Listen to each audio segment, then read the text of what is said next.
huge throw, 200-metre champion.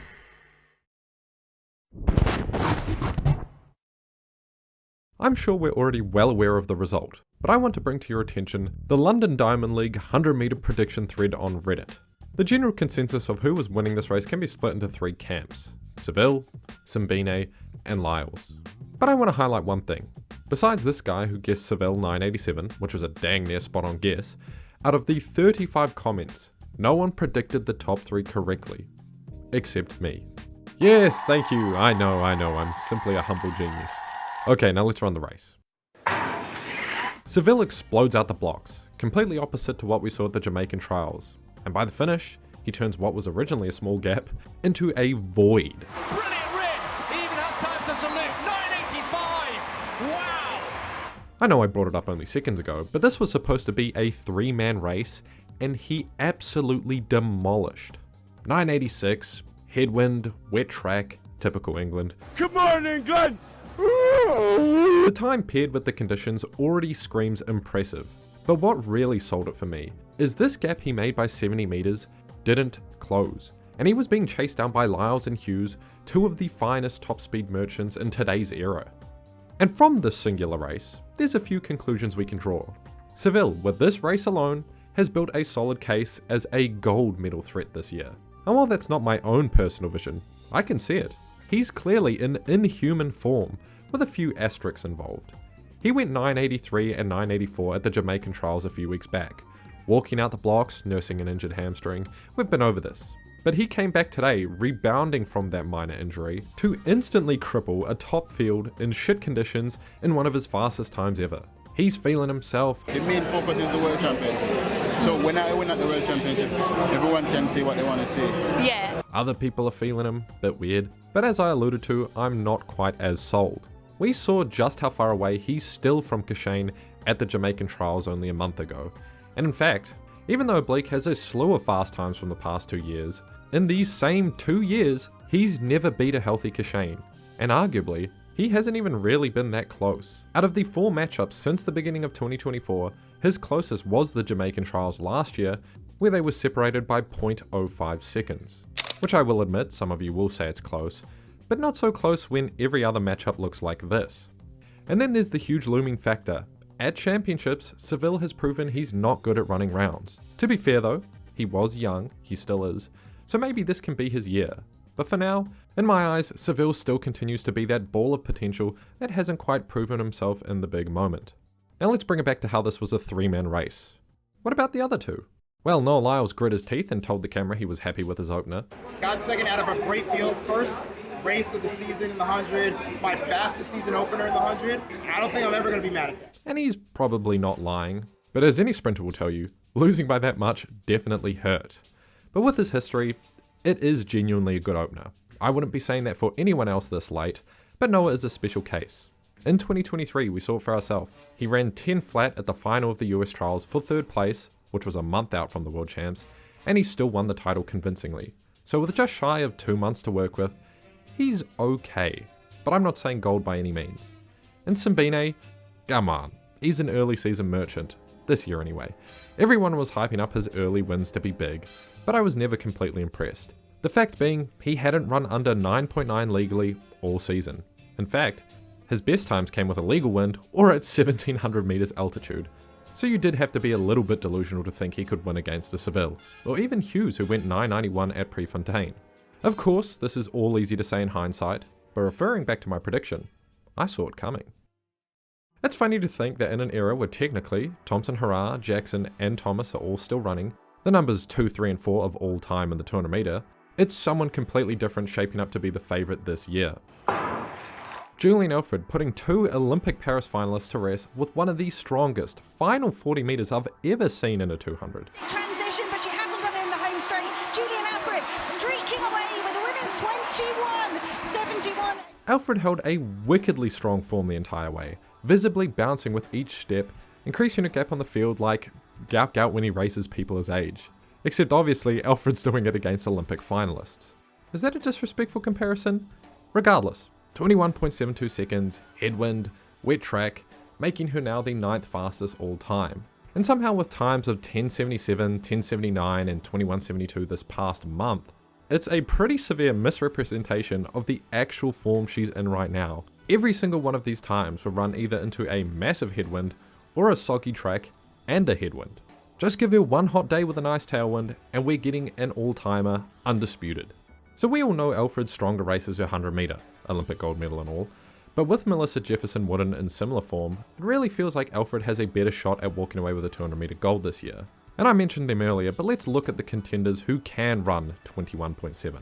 Thompson Hurrah is out, Jackson is just finding a feet again in the 100 meter after 2 long years of injury. In fact, her only 200 meter run this year was a 22.53. And Gabby, who I'd say is her only real competition this year, she's running alright, having also lost to Melissa Jefferson Wooden, except in a 200, who realistically herself could be considered a challenger. But my biggest gripe with Gabby is that she has been unable to run near her 2 fastest times outside of Hayward Field, which is infamously known to be a wind tunnel for great 200 meter times. Call me a hater, but I'm just not quite sold on her.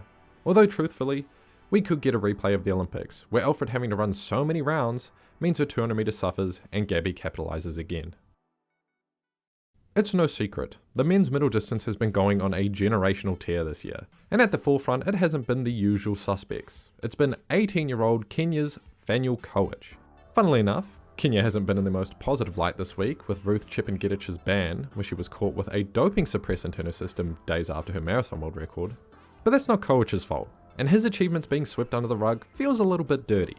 So here he is, matching up against the defending world champion Josh Kerr, and in the early stages of this 1500 meter race, George Mills, who ran 3:28 the other week, was leading, followed by Kerr and Koech. And coming into the bell lap, they came around at 2:34, solid sub 3:30 pace, if they run a competitive final lap. And with about 7 runners in contention on the back straight, Mills begins to relinquish his lead a little, while Kerr and Koech overtake on both sides of him. And then shit hits the fan. Mills gets clipped at the back of his calf, goes down, and what we can't see off screen is Mills basically turning into a bowling ball and taking down the entire contending pack.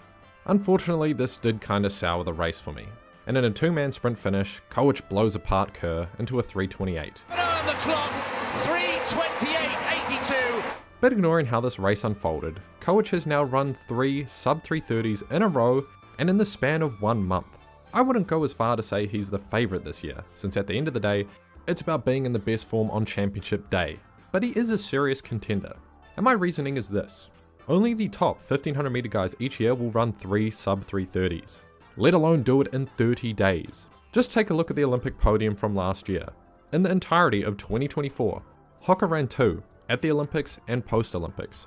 Josh Kerr only ran 1. Jared Naguse ran 3. And Jakob Ingebrigtsen, who didn't even finish on the podium, ran 5, which is why we love him so much. Also Chariot and Coman ran 2 each. But otherwise, no one else was running multiple sub 3:30s. Koech is 18 years old, and he's running the same amount, if not more, sub 3:30s as the top guys run in an entire season. And I know his achievements have been put on blast. Kenya's bad rep and his emergence from nowhere at an unheard of young age do instigate some critical thinking. And for reference, these are the top comments on a Diamond League post about his win. But let's not kid ourselves. Everyone is playing under the same rules. Interpret that as you will, but enjoy the ride while you can, because he's a possible great in the making. Alright, discus time. At the start of 2025, we saw world record throws. In wind, but still the farthest we've ever seen. Then, we got a week straight, that's right, within the span of 7 days, 4 72 meter throws, the farthest we've ever seen in stadiums or windless conditions by 2 different men. And carrying that momentum, Mikhails Alekna in a completely enclosed stadium, in the wet and rain, basically all the worst conditions to ensure the discus gets as little help as possible, 71.70 meters. Yeah, 75.56. This was a huge throw in round 3. That's the furthest we've ever seen at a Diamond League, which is usually always held in a stadium. And this is completely irrelevant, but this all came right after teaching iShowSpeed how to throw the discus. It doesn't surprise me, Alekna is 22, so probably around that age to watch Speed's content. But Alekna is no saint. He has had problems throwing big when it's important. After all, he broke the world record this year, threw over 72 meters, and still couldn't win the NCAA title. Or any title for that matter. But I'm not here to rip on him. At 22 years old, he's got a lot of time to learn how to control his cannon. And for my final segment, What the hell is going on with Tebogo? He ran 2 races this week. First, a 10.07 where he came second place to Jerome Blake. To get those long limbs going, but now he's starting to eat up the ground. He comes through. It's going to be very tight indeed between Tebogo and Blake. And then what happened at London? Did you even notice he was in here getting dusted? I've been thinking of making an entire video on it, but I'm not a sports biomechanist. I'm kind of just a big fan, so I'm not sure how warranted my opinion is. But just take a look at this. Here's him running one of his junior world records. Fantastic frontside mechanics. His knees are high all the way through the line. He's extending his legs at the front, bringing it back down to hammer the ground. Wonderful technique, something I can't do personally. And here's some of his races this year. His midsection looks good, but he starts dying at the end of the race, time and time again. It looks like he's running to the line, not through it. His knees droop at the final 20 meters, no matter if it's a 100 or 200 meter race, and his legs are kicking abnormally far back. He just looks like a distance runner in a pack of sprinters. In past years, we've seen that his finish is usually his strength, but all of 2025, he's struggled in the final 30 meters, just getting gassed. And personally to me, that doesn't look like a fitness problem or a strength one, but a biomechanical one. I feel a bit crazy since no one has really said anything. There are many other experts out there with a better eye than me, but it seriously looks like his technique has degenerated since his junior days. I don't think he's meddling this year. What do you think?